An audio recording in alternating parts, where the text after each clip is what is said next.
Mesdames, Messieurs, on se retrouve au studio toujours pour poursuivre cette émission. Nous allons aujourd'hui parler avec des invités de marque, spécialistes dans le domaine politique, sécuritaire et économique, des relations égypto-africaines, égypto-arabes et égypto-internationales pour tout dire. Nous avons pour l'instant le Dr Hicham El-Ramli, expert économiste. Bonsoir. Bonsoir, monsieur. Nous allons parler donc, commencer par le volet politique, à moins que vous ne préfériez, vous, le volet économique. Pas de problème, j'ai pas de problème du tout. Bon, on commence par le volet économique, puisque vous êtes là. Oui. Dr Ramli,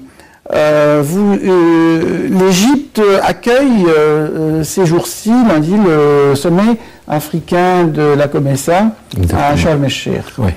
Est-ce que le timing et le choix de l'Égypte répondent à la demande de la COMESA dans son ensemble, ou est-ce que c'est l'Égypte qui a fait la proposition de réunir les Africains à Sharm el-Sheikh?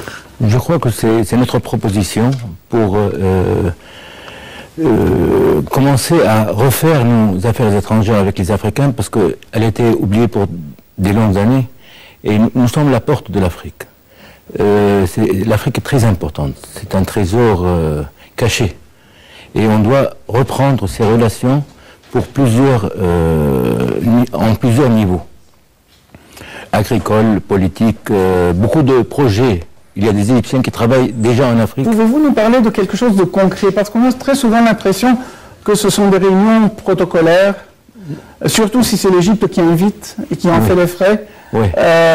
On se demande un petit peu si c'est vraiment, ça porte des fruits. Est-ce qu'à l'heure actuelle, nous avons quelque chose de concret entre l'Égypte et les pays africains? Je pense au Zaïre, enfin au Congo, au Kinshasa. Oui. Est-ce que nous avons quelque chose avec cette grande puissance africaine? Je pense à l'Éthiopie. Oui. L'Éthiopie, c'est quelque chose et le Congo, c'est d'autres choses. L'Éthiopie, vous connaissez parfaitement le problème du barrage et on essaye de résoudre ça. Le Congo, on a beaucoup de projets électriques pour reproduire de l'électricité. On a des projets alimentaires avec beaucoup de pays en Afrique. Ils sont sur le terrain. Le Congo spécialement, on essaye de faire un niveau trajet de l'eau pour balancer cette échéance de... Oui, on essaye de dévier une partie des eaux et il y a du fleuve Congo vers le Nil Blanc. Le Nil Blanc, exactement. Plutôt que de voir ces eaux du Congo se perdre dans l'Atlantique. Une réserve extra. Et avoir une grande réserve. Exactement. Est-ce que ça avance? Monsieur, je crois bien que notre président et le gouvernement, il a mis une stratégie très futur. Mais il n'aime pas parler de n'importe quel projet, enfin qu'il est sur la terre, sur le chemin, le vrai chemin, signé et tout fait pour parler de ça. Et je crois que ça sera déclaré très proche, Inch'Allah. Et est-ce faisable aussi de dériver les eaux du Congo vers les eaux du Nil? Moi j'ai vécu au Congo. Oui. Je connais la rive du Congo. Le seul problème que vous arrivez dans un certain point où vous devez faire monter l'eau. Faire des écluses pour que l'eau monte. Oui, et c'est ça, ça a besoin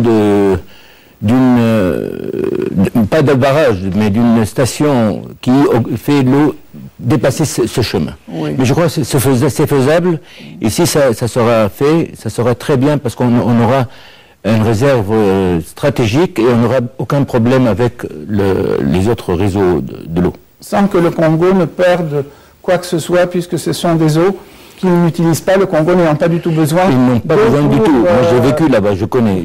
Ils n'ont pas besoin du tout. C'est un véritable château d'eau. Exactement, et c'est jeté dans la mer pour rien. Bien. Est-ce que l'Égypte, qui reprend actuellement langue au niveau des relations politiques et économiques avec l'Afrique, en quoi peut-on dire que la COMESA va être utile pour cette poursuite des relations égypto-africaines? L'Égypte a été toujours un pays très proche des Africains. Pour eux, c'est une question de... Ils aiment les Égyptiens depuis longtemps, depuis Nasser. L'Égypte est le grand frère. Nous avons nous-mêmes ici, dans le bâtiment, des stations radio émettant en Swahili, en Fulani, en plusieurs... Wolof, moi j'ai parlé le Wolof pour un peu de temps. Vous voulez parler Wolof? Oui. Bon, c'est quelque chose, c'est comme un cousin, mais un loin cousin. En même temps, l'Égypte est la porte de l'Afrique. On a beaucoup de communication, de vraies communications avec eux. Ils ne pensent pas vers nous qu'on les exploite, comme les colonies des cinquantaines. Ils nous voient qu'on peut leur aider, Je connais maintenant des amis qui travaillent au Sénégal, à Abidjan, à Dakar et à Abidjan, au Congo, des amis, des ingénieurs égyptiens, ils travaillent là-bas dans des travaux, bâtiments, des usines qui sont faits là-bas avec des investisseurs arabes et égyptiens. Il y a un progrès, parce que vous savez, dans les soixantaines, on avait une nationale compagnie, El Nasr, société d'exportation et d'importation. Elle était dans tous les domaines, elle exportait et importait de l'Afrique. Dans tous les... Et aujourd'hui, on attend à ce niveau ça diminue beaucoup, mais ça va recommencer avec une nouvelle stratégie, un nouveau image complètement. Et je crois que ça sera très bénéficiaire à l'Égypte. Aujourd'hui, qu'est-ce que la COMESA a apporté déjà à l'Égypte? Déjà ce sont des relations politiques, elles n'importent pas à l'Égypte, mais elles nous ouvrent des nouveaux niveaux d'exploitation et d'investissement. Parce que par exemple, quand vous avez beaucoup d'ingénieurs, quand ils travaillent là-bas avec un très bon salaire, c'est quelque chose de bien pour nous, notre peuple. Mais nous, on leur donne la technologie, on les aide dans beaucoup de... L'Afrique n'est pas tellement moderne, elle n'est pas tellement... elle n'a pas beaucoup de technologie. Mais elles ont beaucoup de trésors, beaucoup de matériaux, beaucoup de choses qu'on peut avoir. Bien, nous avons un petit break pour laisser entrer notre second invité, M. Ibrahim Choukri.